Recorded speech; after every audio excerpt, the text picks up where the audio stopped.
Welcome to Evolution Revolution. I am thrilled to have you with us today.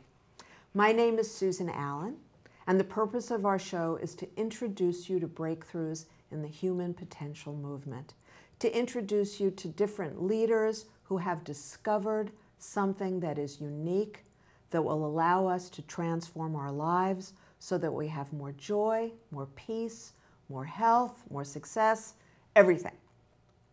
And each time you watch our show, there's someone or a group of people who have something truly unique. And many of you know, because you've probably been watching me for 9 years on television in Santa Barbara, that I also offer a component of that, the Heartspace system, which is an opportunity to learn how to think, listen, speak, and act in a way that supports peace and cooperation, and most important to me, solutions. All the peace and the cooperation in the world is not a lot of fun if someone still has a challenge in their marriage, in their family, with addiction, with any of those areas, or in earning a living.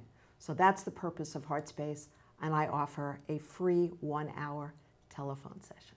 Now, today, my great thrill is that my good friend Ayn Cates Sullivan is back with us today, and her friend Cristina Huntley, because they're going to be leading a workshop in Santa Barbara, and you'll hear all about it. But most important is that they are bringing forth in all of us the divine feminine. And I just learned something from Ayn literally 30 seconds ago that makes it even more excited. I was excited when I woke up this morning, but when she just said that, it's thrilling. So wait till you hear this show. You are going to be thrilled. And I hope that you can go to the Center of the Heart with my dear friend Reverend Mariam and attend this workshop. So let me tell you all about Ayn and Cristina. So Dr. Ayn Cates Sullivan earned a doctorate in literature with an emphasis on mythology from King's College London.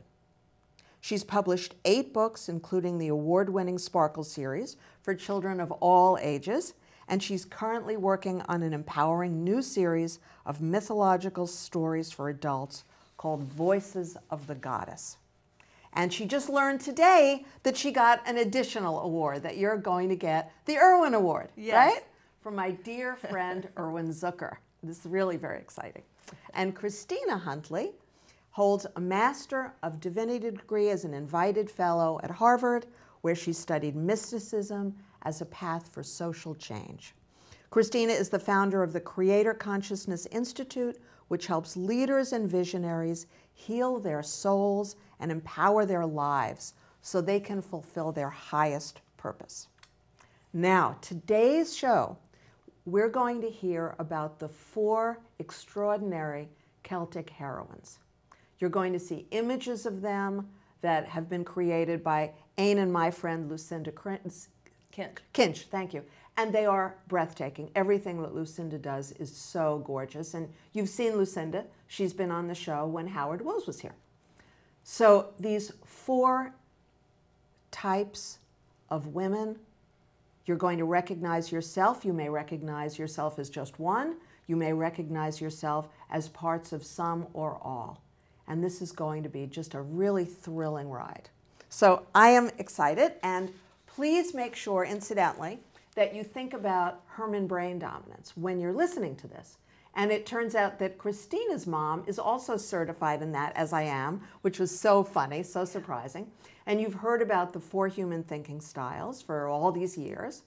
And if you have questions or if you have comments about that after you watch the show, please feel free to email me or call me, because you know I love nothing more than answering questions about this. So first of all, Ayn. Now, I know that you are an inspirational storyteller because I love your stories. And you have this workshop, Living the Divine Feminine.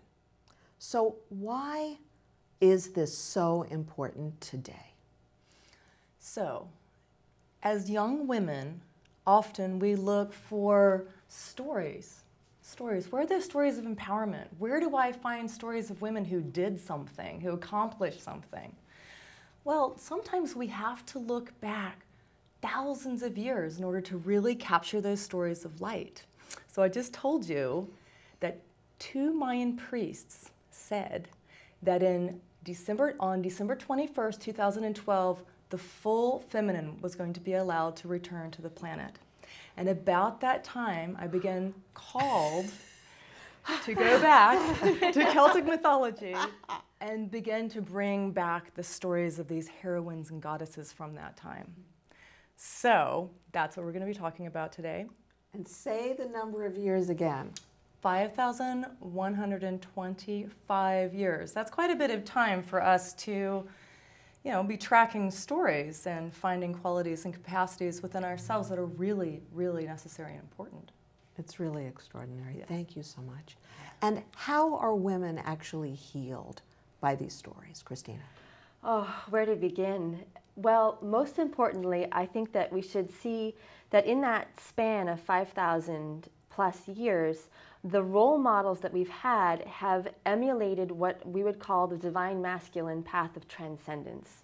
So that would mean like you go up and out and you merge into the infinite and you are the nothingness.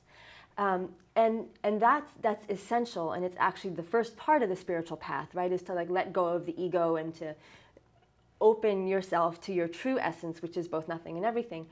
However, that's only half the equation. And what goes up must come down, and it's not a bad thing. And what's so healing about the divine feminine is if you're a mother or a wife or a sister or even a father or a parent or you have a job, the nothingness doesn't necessarily support you to live and act in the world as a divine being. That's where the divine feminine comes in. And so when we embody her, all of a sudden we have permission not just to be nothing, but to be ourselves.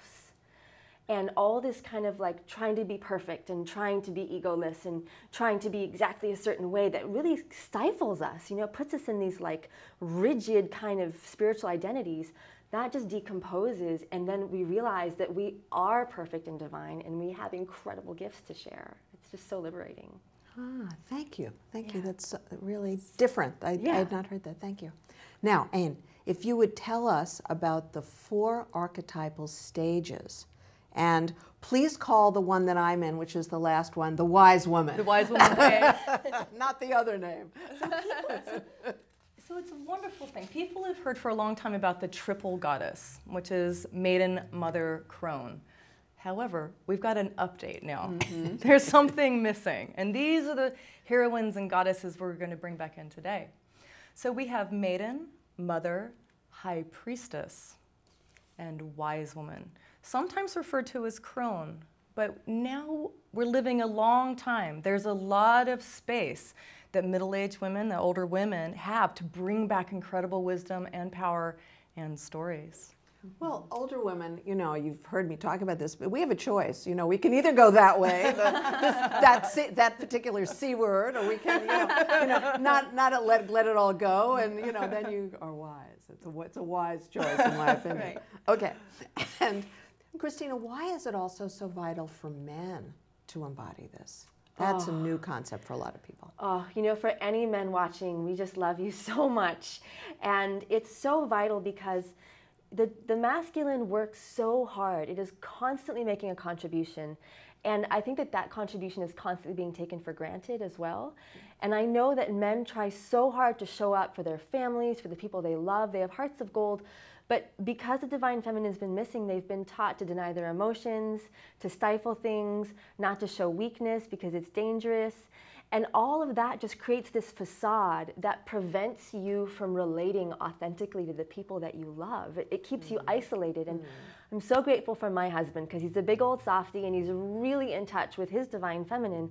And as a result, his life is so rich. It's exquisite and tantric and intimate, and it's free and it's gentle. And really at the core of it is you have space for all of it. He gets to be whoever he needs to be. And any man who really does that brave work of stepping into the feminine discovers that even if it's scary to be vulnerable at first, you will feel a love that you've never experienced before. Yeah. Thank you. And in fact, in order to really experience merging, Yeah. you have to, each of you, you have to be in that state of openness. Vulnerable people tend to be scared by the word, but let's call it openness. Yeah. It's like that's really it. And you guys are both the advertisements for happy marriage, Yes. which is such a rare thing. Have I ever had two women in the same room who were advertisements of this? Yes. It's really fantastic. We are. Okay. Now, Ayn, Yes. you teach about these 4 mythological women. Yes. And you said that the first one is named Césaire. Yes. And Mark, if you would show us that image briefly, and then Ayn, you'll explain her to us. I will. So, traveling back in time, 5,124 years, we find Césaire. Now, this is a historical character. She's in the Bible. She's also in the Irish Book of Invasions.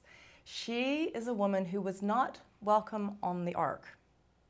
So, instead of being... And thank you, Mark. They probably want to now see Ayn's face. Thank you. Okay. Her beautiful face. So now we're in this era where here's this woman, she knows the flood's coming, she knows that Noah is lit up and something's happening, but because of her lineage, she is not allowed to board. But does she despair? No. She calls upon her goddess. She's the embodiment of personal will. She decides to build her own ship, put her friends on it, and set sail to Ireland. Yes? And so she is actually historically the first woman to set foot on, actually the first person to set foot on Ireland. Thus, the beginning of the goddess tales of Ireland. So her story's live. Anybody can listen to it right now. If they go on my website, AnnCatesSullivan.com, events, and click audio, they can hear the story, the full story of Césaire. In the middle of the night, in the blackness of the ocean, she takes the light of her heart because she doesn't know what's going to happen. Here she is. We've all found ourselves in this kind of situation where, can I do this? Can I actually accomplish this? Can I achieve this? She throws her light out into the darkness, and it is caught by her destiny, and she is led forward, and she manifests her dream. I had such chills. I'm sure all of you had such chills. That is spine-tingling stuff. Yes. Thank you. That's amazing. Now, how are you going to use the story of Césaire in the workshops to really inspire people? Well, we've been talking about how it's been a long while since the divine feminine's been on the planet. And because of that, we don't really have what I would call permission slips. You know, Césaire didn't go to her parents and say, right. Mom, Dad, can I have a boarding pass? You know, or can you buy me a boat? She found herself in a situation where there was no solution and she had to be the solution. And there was no one giving her permission, telling her it was okay, or reassuring her that it would work out. And I really encourage you to know that you have a special gift for this planet. And if you look around you and you think that you must be absolutely strange and weird because no one else is doing it, that's actually your sign that you are on target with your purpose. Yes. Because you've come to deliver something no one else ever has. And it may be terrifying, and it may be frightening, and you might end up in the ocean with no compass and no idea how you're gonna get there, but you persist because it's what you came for, and you let go of the need for permission, and you just build your own boat. And you are preaching to the choir here, because you know, every single person who has ever met me will say the same thing about me. I know this because they do. You're always telling me to stick with it, Susan, and that the whole purpose of having this dream and this vision has to be coupled with the determination to be the driving force in making the difference, being the contribution, all that. And to me, in all the workshops that I've given in Santa Barbara, in all different venues, that's the key thing that is a real challenge in the city of Santa Barbara. The spiritual gift is there. The spiritual awakening is there. The yearning, the desire, the connection to the divine is there. That's all right brain stuff. Mm-hmm. But the driving force to not take no prisoners and keep at it as if your life is at stake, because it is, is what I'm really encouraging you. And I tell people that you actually have to rebuild your brain in order to do that. I know I did. You know, this work that I'm doing, I've been doing for 15 years, and I had to build my left brain in a way that my Herrmann Brain Dominance instrument proved it never was. So I know that it never was. And you can too. You know, believe me, you know, if I can do it, you can do it. So really look at that divine vision that you have when you're in their workshop. And don't get stuck on how am I going to do it. Really engage in the divine vision. How are you going to do it is the next step. Okay? Now, we have a second mythological heroine who is called Dindrain.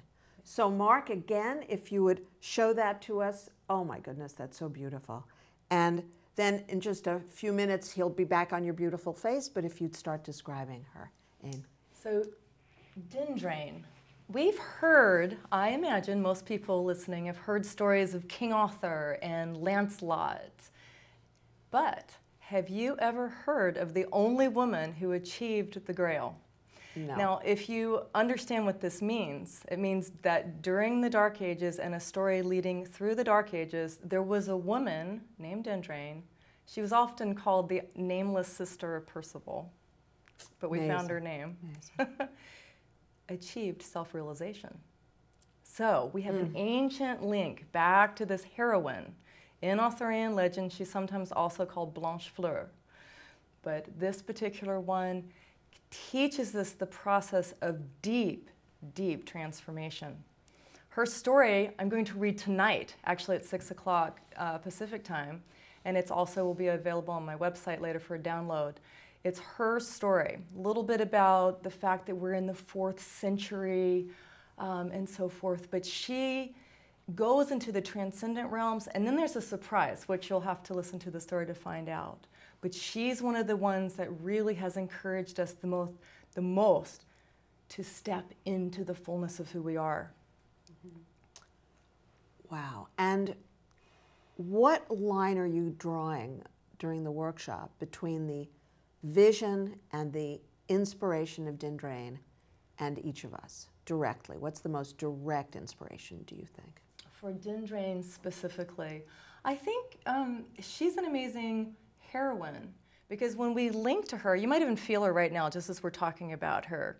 She's actually known as a, she does, but she has a vulnerability that Caesar does not have. She imagines and dreams, and she's questing. She knows to jump on her mare and ride through the misty night, and she's protected as she goes to find Percival.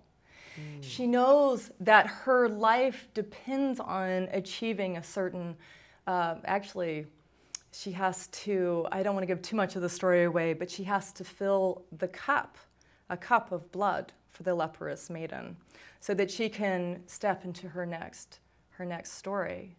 And we follow her. The story, when we looked at the picture, we're actually looking at the Dindrain in Saros, which is a place kind of like heaven. It's a dimension of heaven. And she's holding the light. That's her chalice as she goes to this other dimension where she's met later by Galahad and some of the other Grail achievers. And we follow her through the realms of heaven to her next life. So, fabulous story. And she teaches us that yes, we can transform, we can change, we can live our mission, and we can all, as women, become self-realized. And of course, women wake up a little differently than men. Yes. Yes. Thank you. It's so thrilling. These mythological women are just, I mean, these are just so extraordinary. And of course, you're such an extraordinary storyteller. So yeah, that's a whole other component. So Cristina, I understand that with Dindrain, okay, I have to put the emphasis in the right place, the message is about embodiment. Yes. So why is it so important for us to embody this, and why is it challenging? Well, if you look at the picture, you might not think that her message is embodiment because she's floating. Right. But actually, that's her moment of epiphany. Because when she gets to heaven, she realized that she has not completed her mission. Her task has remained unfulfilled. She was self-realized, but then if you join us in the teleconference, she actually sacrificed her life instead of choosing it fully. And how many women do we know It's so ingrained. Once we attain something, we just give it away. We're always over-giving. We're always coming off balance and coming off center and giving it away instead of fully owning it and grounding it and bringing it through as a gift that also sustains us. And so Dindran goes all the way to heaven. And when she gets there, she realized, I missed the boat on my true self. I was supposed to bring all that like back down and ground it and share it. Wow. So yeah. I don't know why I keep saying wow. It's not normally what that's not, my idea of, erudition, but it's just this experience is incredible. Okay, Ayn, so before you tell us about the next two heroines, give us more of the overview of what understanding all of these Celtic myths, these Celtic women, how they can really transform and sustain our lives in a very deep and meaningful way. Not just people come and take a workshop and then they go home and it was fun and they forget it. But what is the real transformation that can occur for them? If you think about these women, just take Dindran, this is a story we've been telling since the 4th century. So these are archetypes. If we look at Caesar, we've been telling this over 5,000 years. So these are archetypal energies that we tap into. When we tap into Caesar, we have that embodiment, that personal will. When we tap into Dindran, we're able to transform. We can handle all kinds of situations. So I'm actually working with 14 altogether, but this week we're working with 4. And each one of these qualities and capacities helps us sustain ourselves, helps us wake up, helps us step into this new age of light that we're all moving into. Dindran also helps us let go of our pain, our suffering, the stories that don't serve us anymore, that we don't need, that block us from truly living. So that's part of it. And as I'm thinking about this, my first thought was that it's like a blood transfusion. Mm-hmm. So each of these women is a different kind of a transfusion. Mm-hmm. Or then I started thinking, well, maybe it's more like the organic supplements I take. Right. Well, where one is supporting my adrenals, and one is supporting my this, and one is getting rid of free radicals. So like by the time I'm finished taking them every day, it's more the true me. Mm-hmm. And so the more that we hear this, the more that we're inspired, the more that we embody it. The point is to become our true selves, mm-hmm. right? Okay, good. Thank you. So the third mythological woman is named Danu. Danu. We have a picture of her here, I think. Yes, you do. You see her here.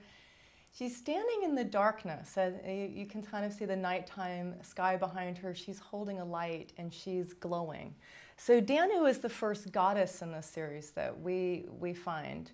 Now, Danu isn't exactly a woman. She looks like a woman here, but Danu actually comes from the stars. And as a goddess, she doesn't necessarily need a partner. She can birth her children through the forest or through the rivers. So when you start to call upon her and just sense in yourself and see if you feel her now, she's absolute presence. Mm-hmm. She holds you, she accepts you, there's no judgment. Absolute, complete unconditional love. Do you want to blossom into the beauty and truth of who you are? Fantastic, blossom. You don't want to, you want to stay small, and fine, I'll stay with you there too. You're in terrible pain, I'm here with you. So she accepts and embraces everything, every single aspect of our being. Her story was almost completely forgotten. Finding it was a challenge, but I did connect to her, and I was able to piece back some of her story and bring it forward in first person. We're sharing her story this Friday in Ojai, in a workshop in Ojai that will be very nurturing and holding. Thank you. And then, Cristina, what are some of the key benefits to embodying Danu? Well, I feel so good just speaking about her. It's just like you can take a load off. She's just, oh my goodness, I can't even speak. She's so strong. Well, the thing with Danu is we've been talking about this masculine mode of transcendence and trying to be perfect. And what we've done to ourselves is that we've raised the bar, we've raised the expectations so high, and then when we don't meet them, so important to have big dreams, but I'm talking about expectations where you're demanding that you have showed up perfectly, or you didn't do it well enough, or maybe you're then projecting that externally onto somebody else who's not showing up enough for you, which we do all the time. And Danu just reminds us, like, everything is held in the mother, all of it, that traffic jam, the thing that was late, the mess in your house, the report that didn't get filed. It's all held in the mother. And if we're brave enough, we can let go into this like ecstatic joy that it's okay to be imperfect, because she loves every flower and every stone and every butterfly and every piece of dirt. And she loves every hair on her head, whether it's brushed or not. And she's just the ultimate mother who just loves and adores you. And I just love soaking into her. Thank you. And you know, that's really the crux of what I teach, because if you guys are watching these shows, you know that judging ourselves and judging others is a habit that isn't worth maintaining. So presumably you've all transformed that habit by now, right? Because the pain of it was so excruciating. When you first heard me talk about this 9 years ago, you said, oh, okay, I'll get along with that, yeah. So now if this is something that's challenging, that's still challenging, learning about Danu, from what I now understand, really supports that. Acceptance, self-acceptance, which is the key to everything we want, right? Mm-hmm. Okay, Ayn, we have the fourth mythological woman named Ayn. So please tell us about that, and Mark, if you would please show us. Yes, and there she is. So what's so exciting about Ayn? First of all, my name is reflected in her name, Ayn. In order to find Ayn, I had to go back way, way, way back, thousands of years, way back to early Celtic mythology. If you look at Greek or Roman mythology, you have lunar goddesses. And lunar goddesses are wonderful. They reflect the light of the masculine very well. But the thing that's wonderful about the solar goddesses is that they're whole and complete exactly as they are. So for reasons that we might guess, they were taken out of our mythological history until now. We've now brought them back and included them. Ayn, you can find aspects of Ayn in Venus and Aphrodite because she is relational. She loves people, she loves men, she loves to be alive. But the difference I would find with her is that she's invulnerable. You can put any projection on her. Call her any name that you want to. Have anything happen to her and she springs right back. Wow. Wow. The resilience of women. Mm-hmm. Which, yes. You know, I remember a long time ago reading that women survive torture far better than men, because women do not prevent themselves from crying or screaming if that's what they need to do, because we don't tell ourselves a story that's, you know, going to make us seem less, because thank goodness the one thing that we've retained as women is this ability to express our emotions, you know, that culture did not eliminate that. So that's very, very, very fascinating. Thank you. And now you've spoken about your wild, unique self. Yes. So Cristina, tell us about this in relationship to these four heroines. Well, you said it so beautifully earlier, Susan, when you were talking about them being like vitamins. And the purpose of all these goddesses is not to replace you. You know, sometimes we work so closely with an archetype that we tend to forget about ourselves. And that is actually the masculine path of losing yourself in the teacher or the guru. And this is actually the inverse, because this is divine feminine. So each of these goddesses is a beautiful bouquet of qualities, and she's reminding you of those. So, you know, if you're in a pickle and you need to get somewhere fast, you call Caesar, you know, because you want backup. But she's not there to replace your courage. She's there to help you find the frequency of courage. And so each of these goddesses, Ayn and I like to say, they're your counsel. You know, there are thousands of them, and we're going to do an exercise shortly where we're actually going to just dip in briefly to having an experience of that counsel. And they're holding space for you. And we've named you, this capital Y-U, capital S self, but not the nothingness self, the self incarnate as you, unique, wild, doesn't follow the rules of the world, upsets people at dinner parties sometimes because it's kind of strange and fun. But it's the part of you that is true and authentic, and it's your divine self with a priceless gift. It's the part of ourselves that we don't instinctively trust because it's a little wild, doesn't play by the rules, but it holds the keys to our ultimate fulfillment. Thank you. Yeah. And you've also been telling me that part of the workshop that you're delivering is reminding and inviting everybody to this phase that we're in. Many of us, millions of people around the world, have been involved in this collective awakening. Yes. And certainly, so much of the population of Santa Barbara and Ojai is very committed. So many of us are, committed to being light workers and working on the divine light and all of that. So if you would explain this to everybody.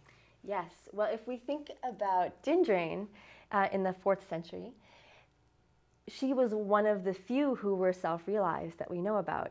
And in the Dark Ages and historically, we see the one great light, the one who woke up, right? And then we all project our power and authority onto them and ask them to save us. And we're having the opposite of that right now. Hallelujah. Hallelujah, right? We're not waiting for some great spiritual leader to save us all. We are the ones we've been waiting for, and it's not automatic. It's a major path, but there is this wave of consciousness. The vibration of the planet is raising. We can feel it. We're watching our lives. Things that don't serve us are being detoxed out, sometimes dramatically. But the point is that we're all now waking up. The collective, not the one great being here to save us, but the one great being that we are together is waking up, and that is so exciting. Yes, the first time I heard about the Oneness University, which truly blew my mind, because having been a devotee of 2 different gurus at that time, I heard about the Oneness University, and what was explained to me is that each human being has the ability to connect to the divine and bring forth this healing energy. And I had already been doing Reiki for many years, which is a form of bringing through and energetically contributing to other people. And then I heard about the Oneness University, and it's in India, and they were basically saying, this is not about a guru. Mm-hmm. This is about every single human being. And as many of you know, I got on the first plane I could manage. That was it. I heard it. I'm there. And it's a very different world now. Those people who have heard the call and answered the call are having such a different experience of being present, being in their bodies, being on the planet, contributing, making a difference. It's, if this is new to you, I really encourage you to, of course, attend their workshop and to learn more about this time of collective awakening that is just, it changes everything. Now, also, this is an age of collective embodiment, Cristina. Yes. So tell us about that. Yes, so if awakening is the wave rising up, reaching towards the sky, embodiment is what happens when it crests and then reaches the shore. And so as a collective, we're waking up and we're raising our vibration and we're detoxing all the stuff that doesn't serve us. And then we have those moments where we know who we are. And then the more you have that, the more your spirit is going to prepare you to deliver something from that space. And then it's given to you, but then you have to ground it through your body. You have to actually literally rewrite your physicality so that you can then live and breathe and walk in the world as your divine form, your divine self. We are all heroines. We all have the god and goddess in us, and not just the vast nothingness, but the particular, the specifics. Like all the gods and goddesses have pictures, right, with tools and they're riding an animal. And we don't want to get lost in that, but all that is to convey an essence. Are you like the essence of compassion? Are you the essence of bravery? What is your gift? And please be kind with yourself, because embodiment is a journey that we have not seen on this planet for at least 5,000 years. And so that process it can be intense, and we can feel like we have no map, but please keep going, because you're a puzzle piece that all of us are waiting for. We need it. You are answer to prayer in a body. Please, please persist. Thank you so much. Yeah. So I know you're two fantastic children, really extraordinary children. And of course, I'm not surprised that you would have extraordinary, fantastic children on so many levels. You know, we knew this was coming, right? How have these stories and all the myths that you've taught them, how have they given your children, and one is a young woman and one is a young man, how has that given them the ability to really step into their true selves so unusually for young people? So when young people have stories, and empowering stories that they can live into, when they have stories, something happens at school, well, they know what character to call on. Oh, I need Caesar right now, or Sparkle. I have a Sparkle series too that the kids call on. So what it's meant ultimately is that my kids can be their wild, unique self. They haven't had to go along with the crowd.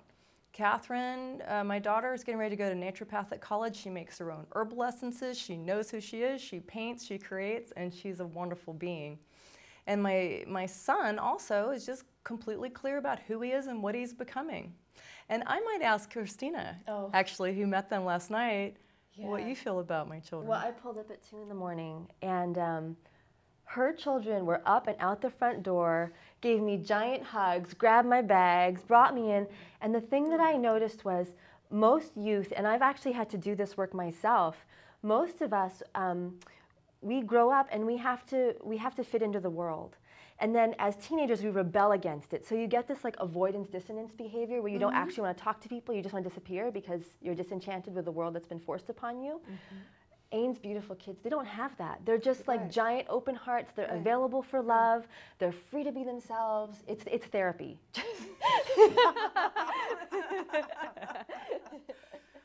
Thank you. I will say, because you know, I know William pretty well, and of all the young men I have ever met, and I know you're watching, William, I have never met a young man who is so gracious and so friendly and so warm to someone who's clearly much, much, much older than he is. It's amazing to me.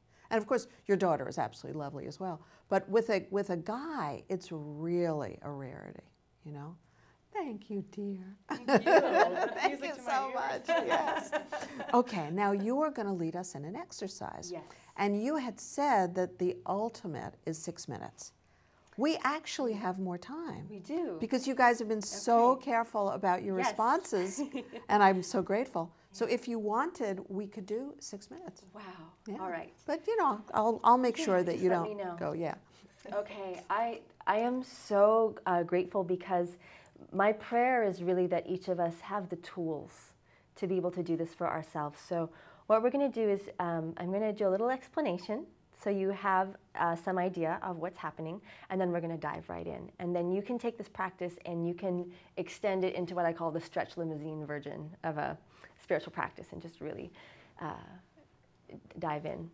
Okay, so the first thing we want to do is make sure that you're sitting straight with a straight back, or you could be reclining, and make sure that your arms and legs are uncrossed. A little tidbit, when we cross our arms and legs, that's called the closed aura position, and we do it when we don't want to absorb energy from around us. We do it unconsciously. It's a self-protection maneuver. So you want to honor that, but in this case, we're going to be calling forth a blessing from who you really are. So we want to be available for that. It's not coming from the outside in, it's coming from the inside out. That's the difference. Okay, so we're just going to make sure we're comfortable. And I'm going to describe a breath, and then we'll do it together. Now, if most of us knew where center was, we would be centered all the time. So here's how we're going to find center. First, we're going to practice something called the 4-4 breath. So we're going to inhale for 4, hold for 4, exhale for 4, and hold for 4. Let's practice that right now. Inhaling up, 2, 3, 4, hold, 2, 3, 4, down, exhale, 3, 4, and hold, 2, 3, 4. One more. Inhale deep, 2, 3, 4, and hold in the light. 3, 4, and exhaling down. 3, 4, and hold at peace. 3, 4. Now we're going to go on a magical journey with this breath, bringing it through our whole body. You can just follow along and relax into the guidance, adjust it for whatever serves your truth. We're going to begin by doing this breath through the front of our body. We're going to do it twice. So breathing up through the front of the body now, inhaling for 1, 2, 3, 4, hold, 2, 3, 4, exhale through the front, 2, 3, 4, and hold, 2, 3, 4. Inhale deep and up, 2, 3, 4, hold at the top, 2, 3, 4, exhaling down through the front, 3, 4, and hold at the bottom, 2, 3, 4. Now through the back of your body, inhaling up the back, 3, 4, hold at the top, 2, 3, 4, exhaling down the back, 3, 4, hold at the bottom of the back, 3, 4. Inhaling up the back, 2, 3, 4, hold at the top, 2, 3, 4, exhaling down the back, 3, 4, and hold at the bottom, 2, 3, 4. Inhaling through the middle of your body, up, 2, 3, 4, hold at the top, 2, 3, 4, exhaling down through the center, 2, 3, 4, hold at the bottom, 2, 3, 4.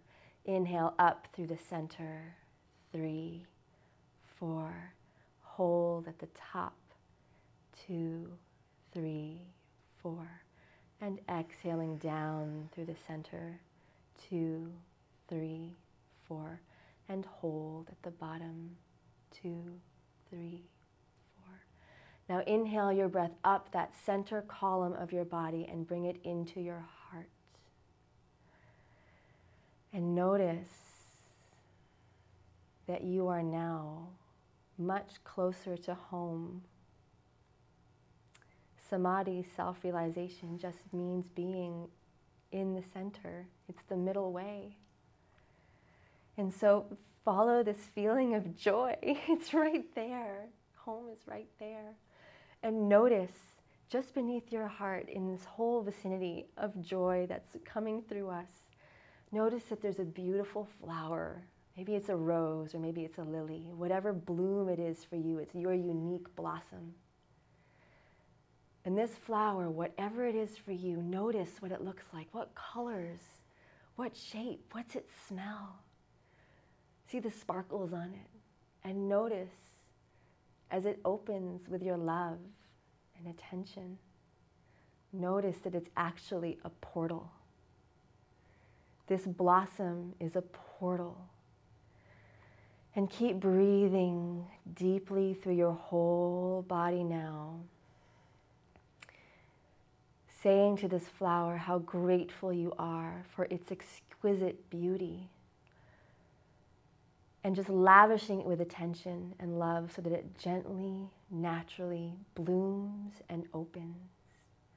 And as it opens, you see deep and deep into the center, and this space opens vaster and vaster, and you see yourself merging with the deep, velvet, dark, starry void. A deep sense of richness and fullness. There's no thing here, yet everything is possible.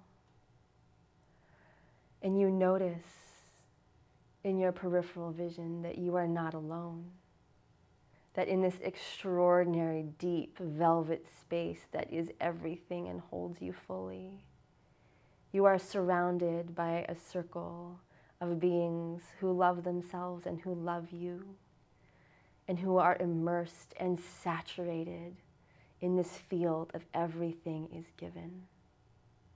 They are so full, they are overflowing. And as you see them, you claim this for yourself. I too will overflow with who I really am. I will embrace my essence and my gift. And you breathe this velvety void deep through your whole being, and you let it fill every particle and cell from the inside out.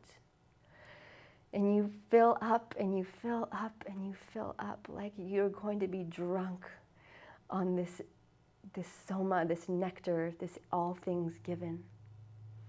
And you let it flood into your whole being, letting the breath move it through your body. And as it begins to overflow, you see, even as you are immersed in this velvet void, that in the distance there is the beginning of the flower. And you are behind the flower now. And as this essence, this pure nectar, fills you with compassion and grace and love and ecstasy and prana and every resource you could ever need, it feeds the flower, and the flower begins to blossom. And you realize that your presence and your gift in the world is simply the external breath, the external manifestation of pure love and prana expressing in your wild, unique, brilliant, divine, colorful, beautiful, ecstatic expression. And we know that from this space we can always refuel. We can find this miracle grow for the soul, and we can blossom like never before. So breathing deeply, letting it fill any last parts of you, and knowing that you can come back here at any moment that you need to. So it is. Thank you. Thank you so much. That was so delicious. Yes. The velvety void. That is just a wonderful description. Yeah. I've never heard before. Thank you. Okay, now if you can be present in the room quite this quickly. And now I'm asking for information, which is a little bit I think we just found the Holy Grail. Yes, we did. But there's more. But there's more. We can dive even deeper. Okay. That was just an appetizer. That was a little taste of the Grail. It's true. So who does the Grail serve? It's actually the quest for the goddess. That's what they were doing. Mm-hmm. Mm-hmm. Like And the answer. Do you remember the question? Who does the Grail serve? This is how Percival wins it. Who does the Grail serve?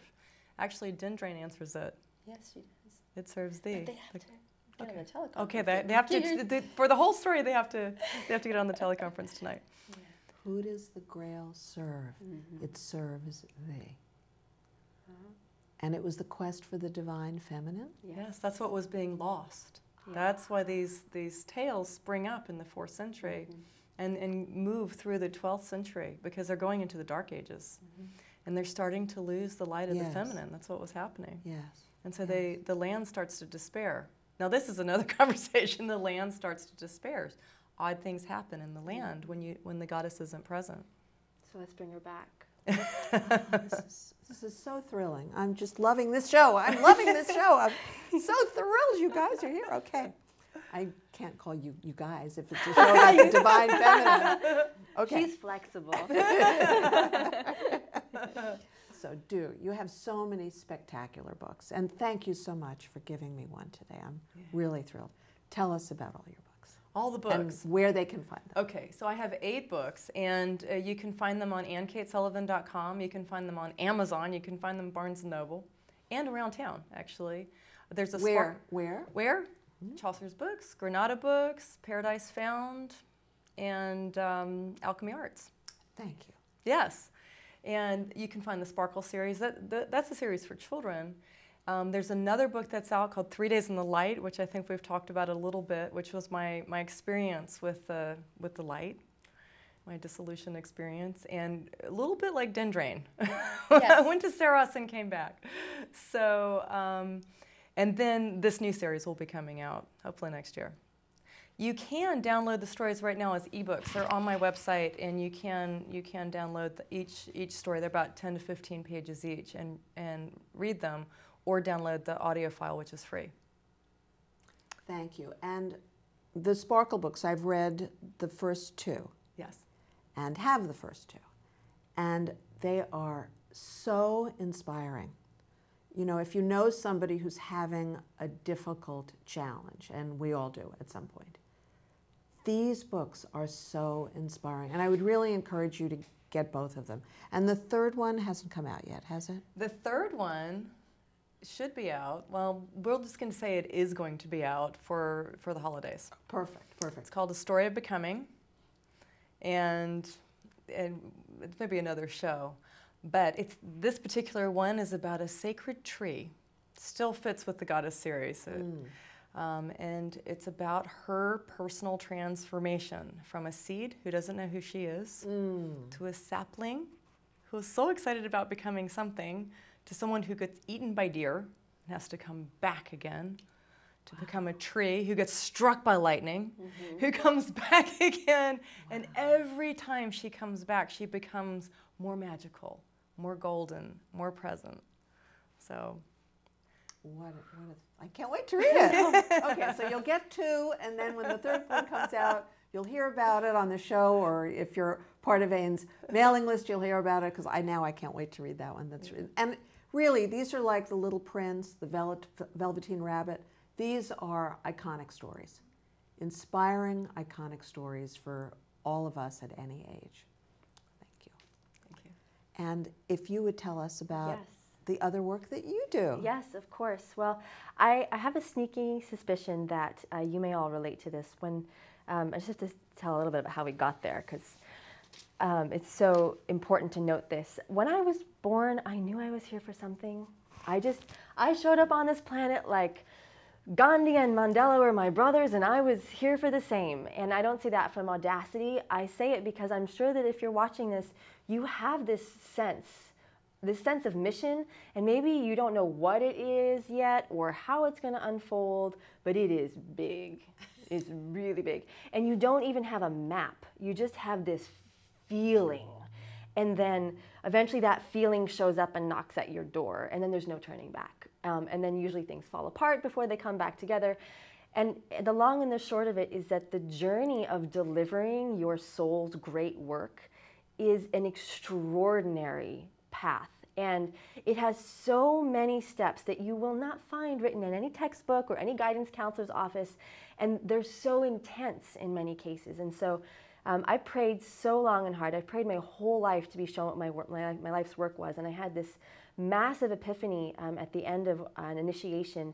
And the voice of Spirit came through me, and it said, "You are here to meet the world's next great leaders in their journey of divine service, so that they can deliver on their gifts faster than in any other era on earth." And so from that was born what's called the Creator Consciousness Institute, because that's who we are. We're Creator Consciousness.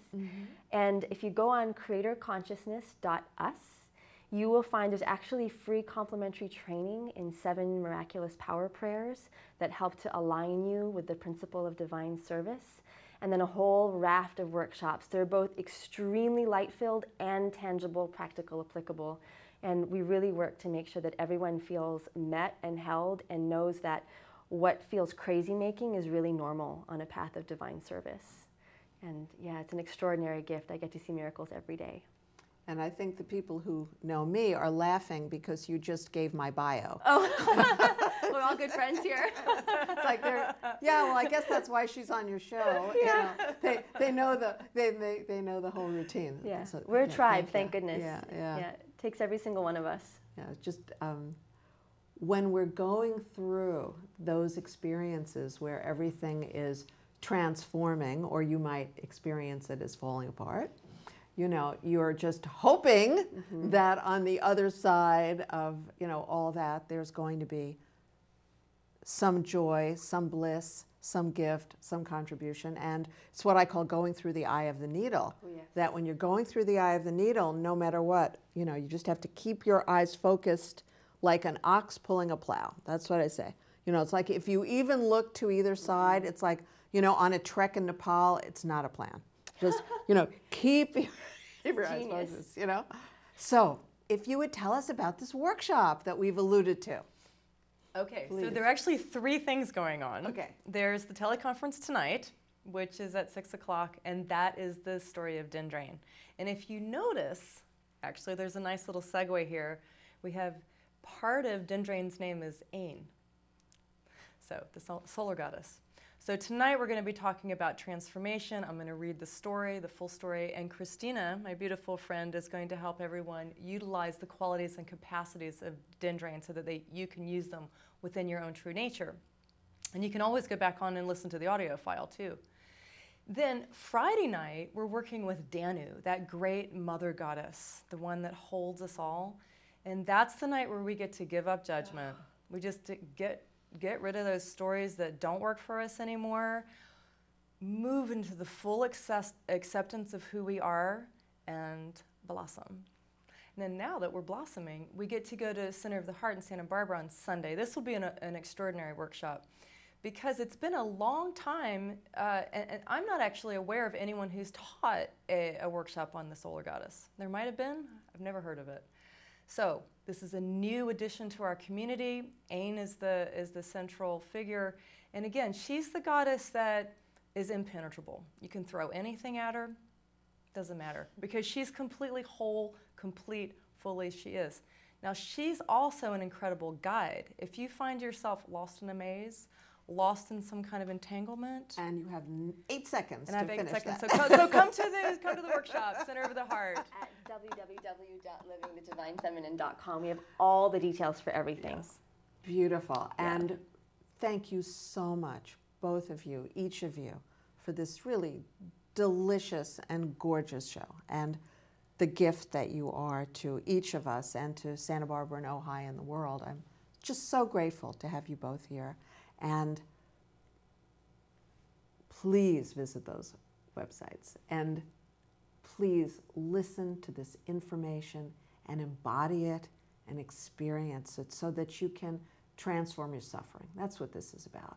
And get back on purpose, you know, on the train, taking you where you've always wanted to go. That's what today's about. And thank you to everybody in the studio, to Mark, to Tyler, to Ryan, who are our crew today, and to Matt and everybody in the studio. And we will be back in 1 month, and you know our show repeats and repeats throughout the month. So I really thank you so much, and have a wonderful day.